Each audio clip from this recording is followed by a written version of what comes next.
Okay guys, good morning para sa lahat ng mga kababayan natin na naghahanap ng trabaho at gustong pumunta ng United Kingdom.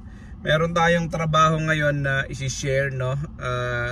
Na-share ko na to doon sa ating website, sa ating Facebook page.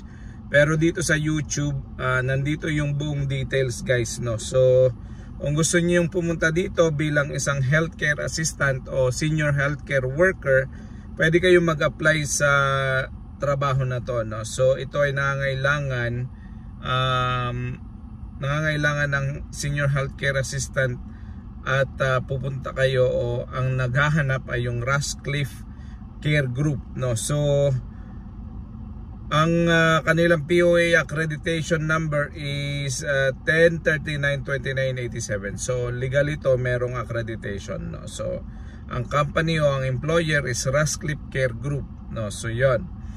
Ang ano-ano yung qualifications, no? So qualifications is 1 year minimum work experience guys, no? Pangalawa, must be bachelor, college degree holder in medical science, pharmacy, pharmacology or similar field. So kung kayo ay hindi pasadong nurse, pwede kayo mag-apply dito. Kung kayo ay midwife sa Pilipinas pero caregiver din kayo, pwede. So ano yung mga job description? To provide service users with physical, social and psychological care under supervision and direction of qualified nurses, healthcare team leaders and registered managers. So basically hindi naman mahirap, no? May supervision galing sa mga professionals, no? Provide the range of practical help and support to people who because of infirmity, illness, incapability or social needs require assistance in their own homes. It is essential that all work undertaken as a senior care workers need to be aware of any risk assessment that have been done and take necessary precautions, no? So primary requirements, ano yung mga primary requirements ninyo? So dapat meron kayong DMWE registration, no? So meron dapat pala kayo ay may Department of Migrant Worker e-registration. Tapos meron kayong Department of Migrant Worker PEOS certificate, no? So original NBI clearance and dapat kayo ay may vaccine certificate galing sa Pilipinas, no? So sino yung inyong employer? What's the overview of the employer, no? So at Ratcliffe, we aim to deliver exceptional quality standards of health and social care to all our residents, no?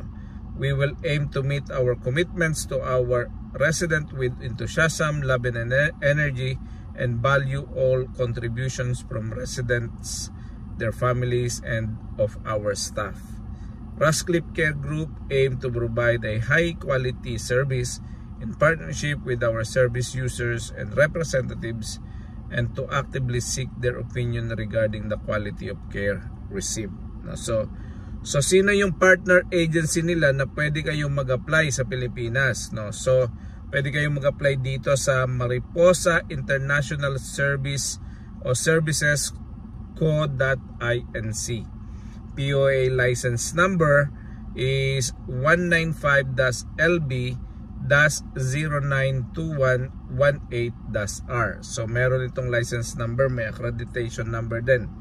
So matatagpuan itong Mariposa International Service Corporation Incorporated sa second floor, number 61 Senator Hill Puyat Avenue, between Dian and Fillmore Street, Barangay Palanan, Makati City. So ano yung telephone number na pwede nyo tawagan? 8842-2978. The other number is 8844-9597. So yun ang inyong mga pwedeng tawagan. So Mariposa International Service INC, license number POEA 195-LB-09211-AR, second floor, number 61 Senator Hill Puyat Avenue, between Dian and Fillmore Street, Barangay Palanan, Makati City. So yan ang inyong pwedeng puntahan. So paalala guys, this is a no placement fee to, no processing fee, no guys. Bawal mangolekta ng pera sa mga applicants, no, unless otherwise reasonable, no. So guys, mag-apply kayo dito at kung kayo ay qualified dito, ayusin niyo yung inyong mga resume, tapos puntahan niyo ito. 23 applications ang tinatanggap dito, baka isa kayo sa mga punta dito sa United Kingdom. Okay? So guys, paalala lang, hindi po ako recruiter, hindi po ako connected dito sa mga company at agency na to. Hinahanap ko